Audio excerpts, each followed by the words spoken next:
Friends, welcome again this particular moment of time.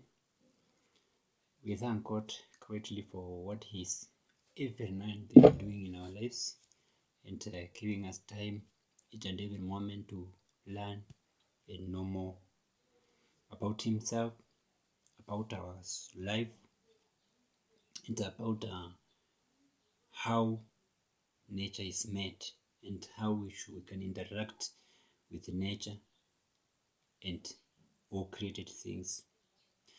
Today, we thank God because He has given us another opportunity to learn and to receive from Him. Today, I've been blessed with a topic I want us to know and read and learn about. And my topic of today is about grace. Grace. Now, grace is unmerited or unmeritable favor that we receive from either God or even people. We receive some graces from people. But I want to particularly talk about grace we receive from God. And I will touch graces that God has distributed among us. Maybe we don't know, or we ignore them, or we overlook or belittle them. Because God has got good plans for us as a people. And this God is such a good in a way that He has not retained these favors, these graces with Himself. He has given these graces to men among us. He has distributed equitably these graces among us. As a church, for instance, we have been given graces of ministries where some certain ministry can blossom very well in a particular area of operation, like we saw in the earlier episodes. We talked about fivefold ministries. There are graces that are attached to those ministries, whereby we have particular group of people, churches, which operate very well in apostolic ministry. Others, they operate very well in pastoral ministry. Others blossom very well in teaching ministry. Others in evangelistic ministries. And others in pastoral ministries, prophetic ministries, and all those fivefold ministries. So we have several churches that have been graced differently in operation in such a way that sometimes you realize that there's a ministry that deals with deliverance very well. Others, they deal with a different area of operation very well, and all that. So these graces have been distributed among us as a church. They have been given to us for the edification of the body of Christ. And that is why when I talk of grace, and I began by defining grace as unmerited favor, what you don't qualify for, but God qualifies. The Bible tells us that God qualifies the unqualified. God has given grace of different kinds. Some people have not learned even more, as we may think. But they have a particular wisdom of which, if they happen to give you a direction over something and you abide by, you will reach far. And others have been given that grace for education. They are doing well in education. They can give you good ideas in education. They can give you ways on how you can do to succeed in education. So we have been graced differently. And this grace, the most surprising thing is that they are among us, they dwell among us, but we have not made good use of these graces. Friends, I want us to understand this day that there's nobody in the body of Christ. He's just there as a member. He's just there without a value. Everyone who is in the body of Christ has got a value. And you may realize that a pastor can advise an apostle over something, and when the apostle take into account and do it, it will make his ministry blossom, or what he's looking for blossom. So what I want us to understand this particular day is that these graces that have been given among us, and I will be talking about the church and even outside the church, but have begun by the church, because the church has been all the individuals, the church members, we can use that word just to understand, because I don't necessarily call members on the body of Christ, I call co-workers. So the co-workers in ministries, in churches, we have been graced in a way that we can be of great benefit to each other.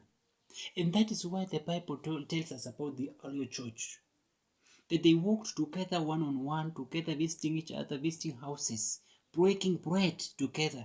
They used to share. They used to go and sit at a particular point. They shared. What were they sharing for? What could help them to boost their individual lives, financial life, and other sectors of their lives and general life. So they were exalting each other, they were helping each other to grow both numerically and perpendicularly. Connection to God and connection to other people. So they were connecting, there was a kind of interconnection between men and servants of God who were operating as by that time. And that's why most of the time you will find them walking in clusters together, walking in groups, because they were meeting also to share on how to succeed in normal life situations and areas, not necessarily even in spiritual life alone, but because what you have, for example, you as a person, or what you lack as a person, someone else has it. When you want to get to somewhere in life, someone has an idea that he can inject into you, and it can boost your speed. It can rapidize your speed and enhance your speed into achieving that particular thing. Because everything you want, somebody has it. For example, let us use this example. You want a vehicle. You don't make vehicles. Someone else has the vehicle. And for you to reach to that vehicle, there's another one who has gone to that bala and has where vehicles are sold. And he has put a vehicle there.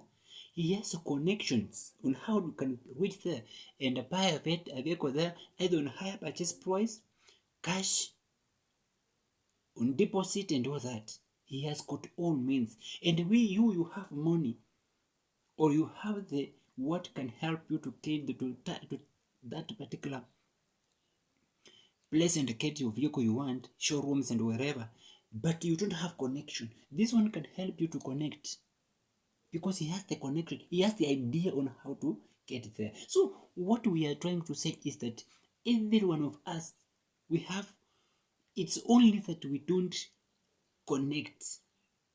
Everyone want to live by himself. Somebody said life is for individuals, Christ for us all, but other things we do as a people. But the best thing I want you to understand today is that there are those opportunistic graces that are just around among us. But now, we may not be taking advantage of them because of hatred, because of enmity, and because of personal interests. We have our own egos. We have our own interests. We've offended almost each and everyone until you cannot reach out for those particular individuals to ask for a particular direction, of which they would have been of great value to you. So what am I saying, brethren? We have graces that have been distributed all over the world.